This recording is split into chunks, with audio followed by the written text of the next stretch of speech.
नमस्कार दोस्तों, मेरे इस कहानी के चैनल पर आपका बहुत बहुत स्वागत है। इंसान की चौथी पत्नी ही साथ देती है, यानी हर इंसान की 4 पत्नियां होती हैं। तो ये एक शिक्षाप्रद कहानी है। वैशाख पूर्णिमा के दिन बुद्ध पूर्णिमा बनाई जाती है, ये तो आप सभी जानते हैं। क्या आप ये जानते हैं कि गौतम बुद्ध ने एक बार कहा था कि हर इंसान की चौथी पत्नी ही साथ देती है। इसके पीछे एक बहुत दिलचस्प कहानी है, जरा ध्यान से सुनिएगा। बुद्ध के प्रारंभिक उपदेश वाले 32 आगम सूत्रों में से एक में इस कहानी का जिक्र है। एक आदमी की 4 पत्नियां थीं। इस कहानी को जरा ध्यान से सुनिएगा, फिर इसका भाव आपको समझ में आएगा। प्राचीन भारत की सामाजिक व्यवस्था में एक पुरुष कई पत्नियां रख सकता था। एक बार वो आदमी बीमार पड़ गया।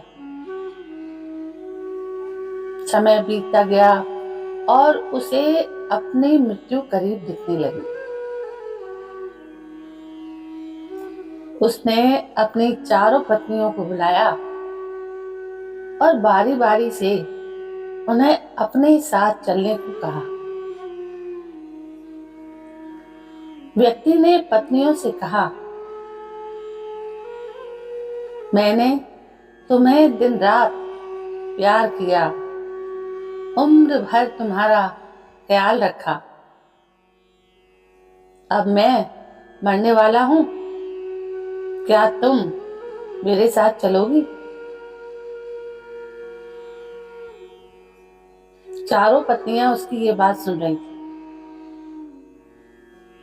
पहली पत्नी ने जवाब दिया कि मुझे पता है कि आप मुझसे बहुत प्यार करते हो, लेकिन फिर भी मैं आपके साथ नहीं जा सकती। अलविदा प्रिय। दूसरी पत्नी ने जवाब दिया,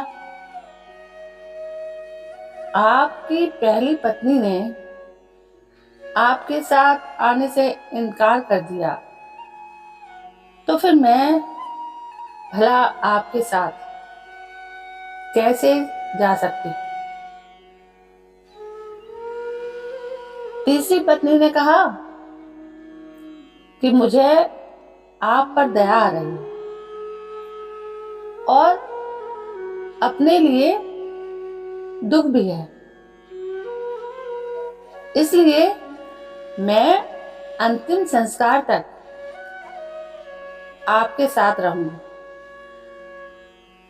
पर इससे आगे नहीं।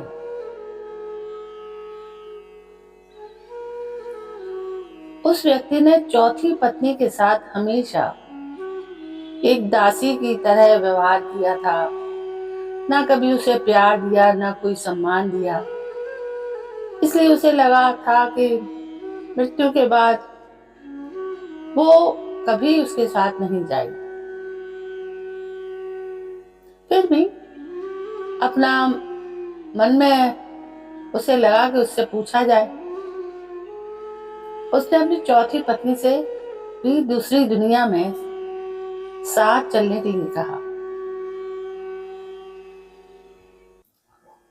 चौथी पत्नी ने तुरंत पति का प्रस्ताव स्वीकार कर लिया।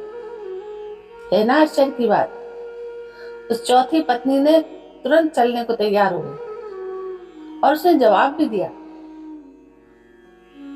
मैं आपके साथ आऊंगी, कुछ भी हो, मैं हमेशा साथ रहने के लिए दृढ़ संकल्पित हूं। मैं आपसे अलग नहीं रह सकती। बुद्ध ने कहानी समाप्त करते हुए कहा, हर पुरुष और हर महिला की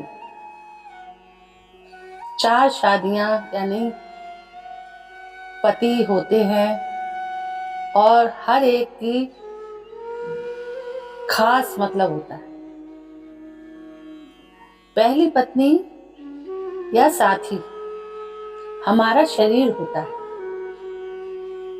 जिसे हम दिन रात प्यार करते हैं, लेकिन जीवन के अंत में शरीर कभी साथ नहीं जाता।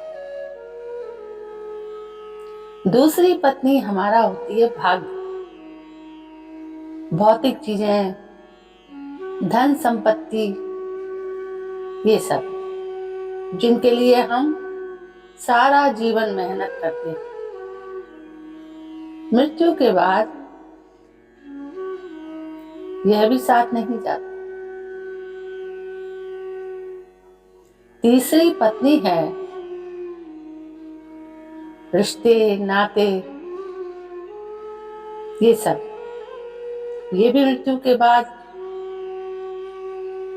जैसे माता पिता, भाई बहन, रिश्तेदार या दोस्त, कभी साथ नहीं जाती। सब यहीं रह जाते हैं, यहीं छूट जाते हैं।